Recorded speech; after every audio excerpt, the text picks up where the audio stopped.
Class सुनने में बहुत अच्छा लगता है, दूध अपने आप आ रहा है, बच्चा अपने आप सकिंग कर रहा है, पर ये बॉन्ड स्टैब्लिश करने के लिए भी बहुत डिवोशन लगता है, devotion, involvement and you have to be very patient about it. तो आपको ब्रेस्ट फीडिंग स्टैब्लिश करना ईजी टास्क नहीं होता, although it has lots of benefit, innumerable benefits like सर बोल, but that benefit is a long term benefit. तो मैंने बोला ना, इमीडिएट फाइनेंशियल अचीवमेंट के सामने वो लॉन्ग टर्म बेनिफिट कहीं फेल हो जाए।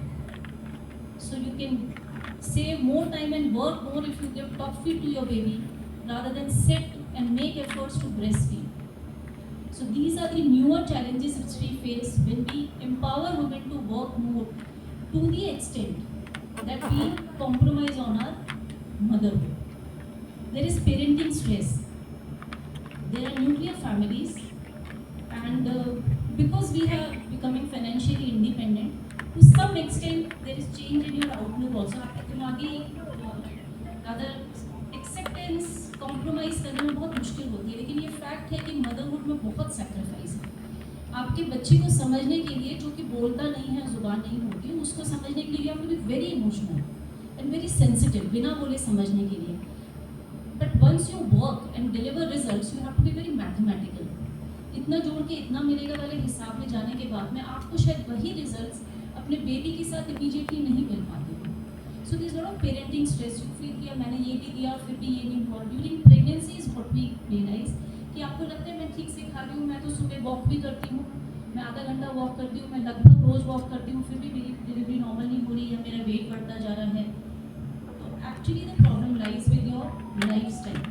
हमारी लाइफ स्टाइल ही इतनी स्ट्रेसफुल हो गई है कि you have little time to think about yourself. And when we talk about maternal health, we talk about both the physical and mental health of a mother.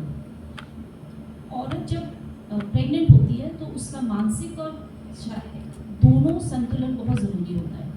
Healthy होगी तो वो आपकी प्रेगनेंसी के फिजिकल स्ट्रेस को बहुत अच्छा झेल पाती है, और मेंटली सेफ होते हैं और मेंटली स्टेबल होते हैं तो वो ज़्यादा अच्छी तरह प्रेगनेंसी के चेंजेस को एक्सेप्ट कर पाती है। प्रेगनेंसी में होने वाले चेंजेस में आपकी वर्किंग कैपेसिटी चेंज हो जाती है, आपके खाने पीने में बहुत सारे चेंजेस आपको करने पड़ते हैं, हेल्थ ओरिएंटेशन चेंज करना पड़ता है, रेस्ट का टाइम बहुत एडिक्वेट होना चाहिए आपके पास। इन सबको एक्चुअली इम्प्लीमेंट करने में बहुत स्ट्रेसफुल हो जाता है, because most of the females who come to us are working for 9 hours in a day, and commutation if it is from office to home, जाना आना और 9 घंटे काम करना, और उसके बाद में आप सोचेंगे कि आप टाइम पे खाना भी खा लेंगे, आप रेस्ट भी कर लेंगे। So because you come from a community where I think your say matters. I have been often telling my patients कि जब आपको कुछ लेना होगा अपनी कंपनी से तो बोलो कि मेरी मदरहुड में मुझे मेरे अपनी मदरहुड का ध्यान रखने हो। मतलब talking so much about women empowerment, and imagine during pregnancy also females are made to work 9 hours a day। खाना अगर हम उसको स्मॉल फ्रीक्वेंट मील्स बोले 2-2 घंटे में, तो वो कैसे खाएगी जब वो 9 घंटे बैठ के काम करे। और बैठे बैठे दिमाग से बॉडी से थकने के होने के बाद में what do you expect the female to think about a baby has.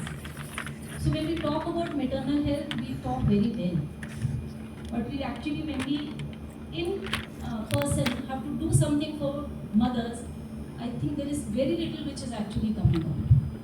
ये जो मैटरनिटी लीव है उसके लिए भी आपको सैंक्शन लगता है। Just being pregnant is not enough to get a maternity leave. That maternity leave is subject to availability of a substitute for you in office.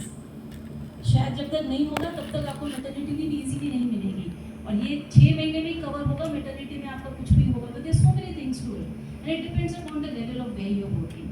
So with time there has been a tremendous change in maternal health and the challenges that we face in maternal health.